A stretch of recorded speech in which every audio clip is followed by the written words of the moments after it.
أعوذ بالله من الشيطان الرجيم. بسم الله الرحمن الرحيم. الحمد لله رب العالمين وبه نستعين في أمور الدنيا والدين والصلاة والسلام على أشرف الأنبياء والمرسلين نبينا محمد وعلى آله وصحابته أجمعين وبعد. السلام عليكم ورحمة الله وبركاته. Mga kapatid sa Islam, mayroon pong isang katanungan na kung saan ito po ay patungkol sa paglalakbay. Opo. Maari ba daw maglakbay sa isang masjid? Sa isang masjid. Halimbawa na lamang ay mayroong itinayong masjid sa lugar ng Cotabato. Halimbawa, maari bang maglakbay? Halimbawa, ang mga taga Davao upang puntahan ang masjid na iyon?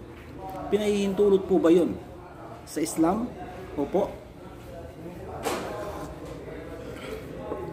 Ang kasagutan po mga kapatid sa Islam, ako po ay tingin-tingin sa fatwa ng ating mga ulama.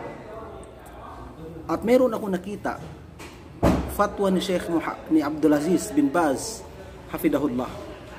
Fatwa ni Sheikh Abdulaziz bin Baz hafidahullah. Ang kanyang sinabi, hindi maaaring mag-intensyon ang isang tao sa kanyang paglalakbay upang pupunta lamang sa isang masjid.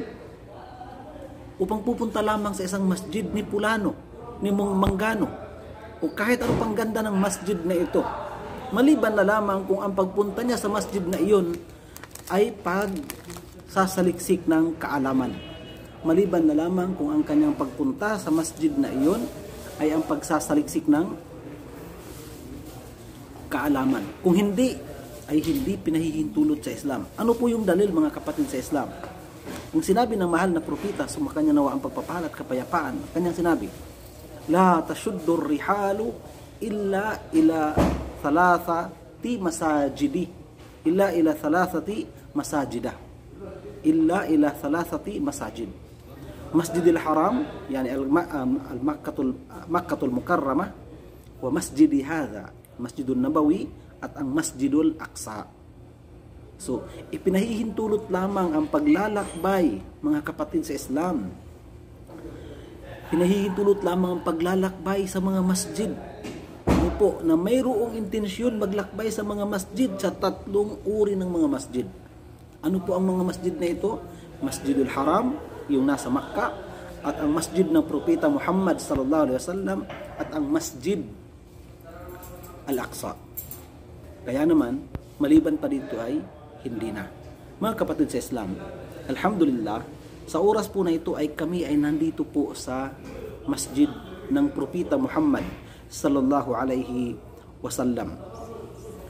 Sinabi ng Propeta Muhammad sallallahu alaihi wasallam, salatun fi masjidi hadha khairun min alfi salatin fima siwahu illa al-masjidil haram. Ang pagdarasal o ang pagdarasal sa masjid ko na ito ay higit na mainam sa 1,000 pagdarasal. Higit na mainam sa 1,000 pagdarasal sa iba pang mga masjid maliban sa Masjid Al-Haram sa Makkah Al-Mukarramah. Ibig sabihin, ang pagdarasal sa Makkah Al-Mukarramah, yung masjid sa Makkah Al-Mukarramah, at ang pagdarasal sa Masjidun Nabawi ay pareho po sila ng kainaman, 1,000 pagdarasal.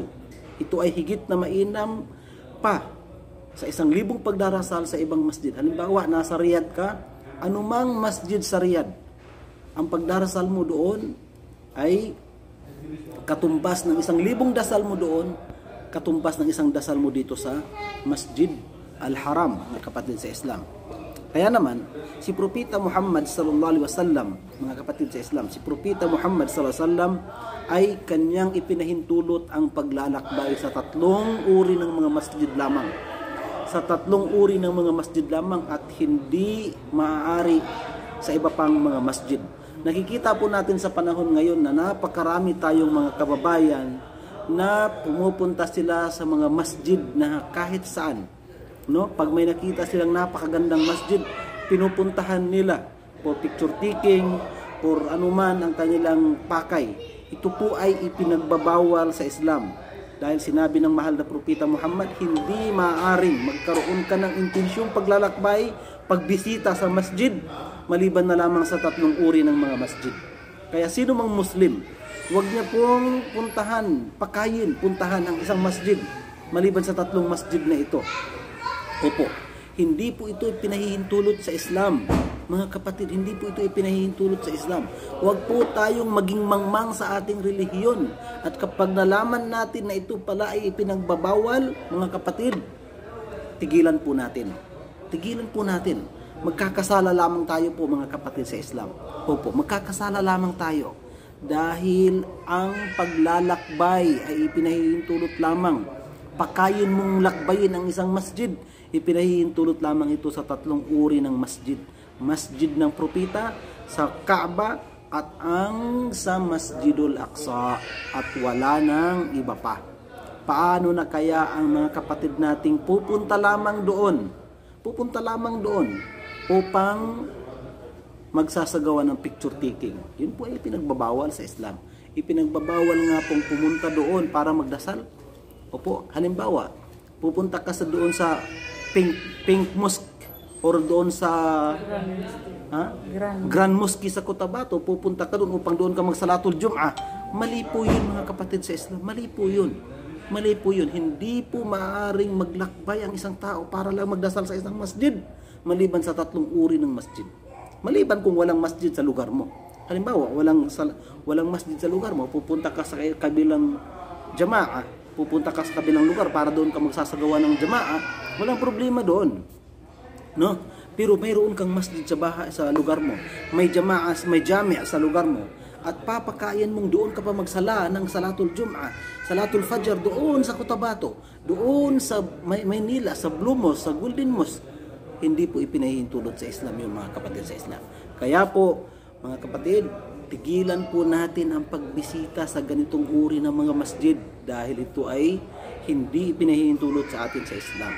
Sabi ni Sheikh Abdulaziz bin Baz rahimahullah, hindi maaaring puntahan ang isang masjid dahil ito ay masjid ni Pulano, dahil ito ay masjid ni Manggano, dahil ito ay masjid na maganda, dahil ito ay masjid na bagong gawa. Hindi po, dahil 3 lamang na masjid ang maaari nating puntahan, lakbayin, pakayin ng paglalakbay bilang pagsamba. Ang masjid ng Propeta, ang masjid ng Nabi, at ang masjid ng tinatawag na Masjidul Aqsa. Maraming salamat po. Assalamualaikum warahmatullahi wabarakatuh. Huwag niyo pong kaligtaan i-subscribe ang aming YouTube channel, Balik Islam TV, at anyayahan ang inyong mga kapatid kasama kakilala mag-subscribe sa amin. Assalamualaikum warahmatullahi wabarakatuh.